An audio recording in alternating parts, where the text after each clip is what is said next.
우리는 지금 고난에 대한 태도에 대해서 말씀을 나누고 있습니다. 우리가 같은 고난이라 할지라도 어떤 태도로 고난에 대처하느냐에 따라 인생은 성공할 수도 있고 실패할 수도 있고 행복할 수도 있고 불행할 수도 있습니다. 누구에게나 크고 작은 고난을 겪을 때가 있습니다. 그때 우리는 어떻게 그 고난을 극복해야 될까요? 고난이 다가올 때 우리는 고난에 대하여 어떤 태도를 가져야 할까요? 먼저 우리의 잘못으로 자신과 타인에게 고난을 받게 만드는 태도를 가지지 말아야 한다라고 지난 시간에 말씀드렸습니다. 오늘 두 번째로 살펴볼 것은 우리는 연단으로 다가오는 고난을 당연하게 받아들이는 태도를 가져야 합니다. 고난에는 연단으로 다가오는 고난이 있습니다. 특별히 잘못한 것이 없는데 다가오는 고난입니다. 차를 세워놓고 교통 신호를 기다리고 있는데 갑자기 뒤에서 차가 박아서 목뼈에 금이 가거나 이상이 생겨서 병원에 입원하는 경우가 있습니다. 이웃집 화재로 인하여 자신의 집이 불이 나는 경우도 있습니다. 성경에 나오는 요셉과 같이 하나님의 말씀대로 살려고 했는데 형제들이 하나님의 말씀에 불순종해서 당하는 고난입니다. 형들에게 인신매매 당하고 주인집 여인의 유혹을 거절하다가 감옥에 갇히게 됩니다. 이런 고난을 당하면 너무나 억울할 것입니다. 욥같이 정결하게 살았는데 재산과 자녀와 건강을 잃어버리는 고난을 만난 것입니다. 이런 고난에 대하여 어떤 태도를 가져야 하겠습니까? 본문 12절을 보시면 사랑하는 자들아 너희를 연단하려고 오는 불시험을 이상한 일 당하는 것 같이 이상히 여기지 말고라고 말씀합니다. 이상한 일 당하는 것 같이 이상히 여기는 태도를 가지지 말라는 것입니다. 고난의 목적을 알면 고난을 당하는 사람의 태도가 달라집니다. 여기 사랑하는 사람들은 1차적으로는 베드로 전서를 받은 주후 64년 무더운 여름 네로 황제는 로마를 불바다로 만들어 놓고 그 책임을 그리스도인들에게 전가시켜 대대적으로 박해를 받아 고난을 피해 흩어진 신앙인들입니다. 주 70년에는 로마의 디도 장군이 예루살렘 성전을 무너뜨리고 무수히 많은 사람을 죽였을 때 유대인들의 박해를 받으며 왜 이런 일이 일어나야 하는가라는 질문을 가지고 흩어진 신앙인들입니다. 오늘날로 말하면 성도들, 오늘 말씀을 듣고 있는 우리들입니다. 사랑받는 사람들에게도 고난은 다가온다는 것입니다.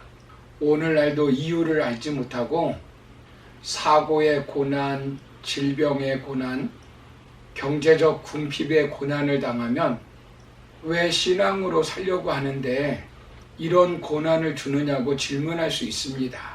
이렇게 기도하며 신앙생활 잘해보려고 하는데 왜 일이 잘 풀리지 않느냐고 하나님을 원망할 수도 있습니다. 그것이 계속되면 하나님으로부터 멀어집니다. 예배도 소홀히 하고 기도도 하지 않으며 신앙과는 멀리 떠나버리는 경우가 있습니다. 그렇게 한다고 고난의 문제가 해결됩니까? 아닙니다. 허무에 사로잡히게 되고 생동력과 소명도 없어지며 회복력이 상실되어 삶의 질은 더욱 나빠지기 쉽습니다. 성경은 이런 고난을 두 가지로 설명하고 있습니다. 연단과 불시험이라는 것입니다. 훈련의 과정이라는 것입니다. 재련의 과정이라는 것입니다. 훈련 없이 좋은 군인이 될 수 없고 훈련 없이 능력 있는 사업가가 될 수 없고 재련 없이 귀중한 보석이 될 수 없습니다. 진주는 조개가 오랜 고난을 겪으며 품은 결과로 주어진 값진 산물입니다. 이렇게 훈련으로 재련의 과정으로 당하는 고난을 이상히 여기지 말라고 합니다. 여기 이상이라고 하는 말은 손님으로 여기지 말라는 것입니다. 낯선 손님처럼 여기지 말라는 것입니다. 우연의 산물이 아니라 하나님의 계획 속에 들어있는 것으로 대하라는 것입니다.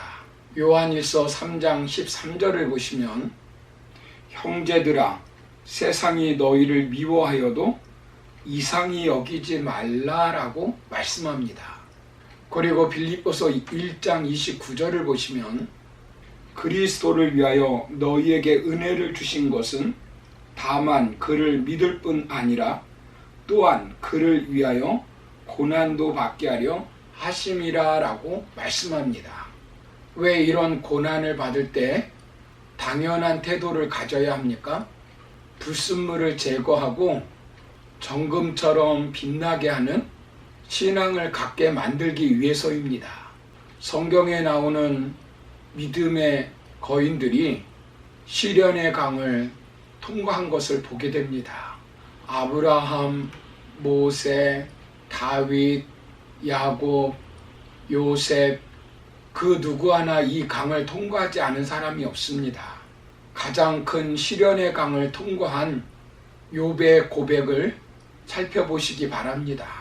욥기 23장 10절을 보시면 그러나 내가 가는 길을 그가 아시나니 그가 나를 단련하신 후에는 내가 순금같이 되어 나오리라 라고 고백하고 있습니다.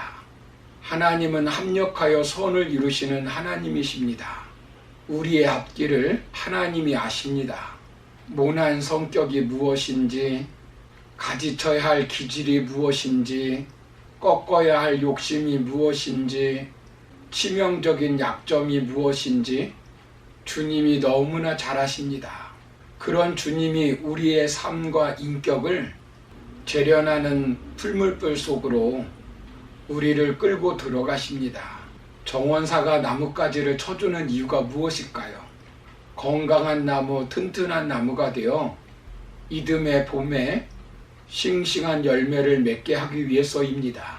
인생의 고난과 고통, 핍박도 마찬가지입니다. 믿는 사람들이 고난을 당연하게 여긴다고 해서 체념한다는 이야기가 아닙니다. 훈련으로, 연단으로 고난에 대한 태도를 가지고 고난을 성장과 성숙의 과정으로 만들어내라는 것입니다. 이런 고난을 만나면 누구 때문에 라는 부정적인 태도가 아니라 누구 덕분에 라는 긍정적인 태도를 가지는 것입니다. 우리는 사기당한 덕분에 속지 않는 지혜를 얻게 되고 실패 덕분에 실패하지 않는 방법을 깨닫게 되고 일이 뜻대로 되지 않는 덕분에 더 겸손하게 하나님께 기도하며 살아가는 것입니다. 질병 덕분에 더 건강관리를 잘하게 되고 경건하게 살게 되는 것입니다. 이랜드 회사의 창업자 박성수 회장은 대학 시절에 원인을 알 수 없는 무력증으로 2년 동안 병원에서 지내게 되었다고 합니다. 병원에서 시간을 보내면서 3천여 권의 책을 읽고 사업의 방향과 비전을 구성하여 오늘의 대기업을 이루었다고 합니다. 사랑하는 성도 여러분, 고난에 대한 더 나은 태도가 더 나은 인생을 만들어냅니다. 고난에도 하나님의 뜻과 섭리가 있는 것입니다. 그렇기 때문에 고난에 대한 긍정적인 태도를 가지게 되면 고난도 하나님의 변장된 축복이 될 수 있습니다. 그러므로 연단으로 다가오는 고난을 당연하게 받아들이는 태도, 한 단계 더 들어가서 긍정적으로 받아들임으로 하나님의 귀한 섭리와 뜻을 깨닫고 믿음의 거인처럼 귀하게 쓰임받는 저와 여러분의 삶이 되기를 주님의 이름으로 축원합니다. 감사합니다.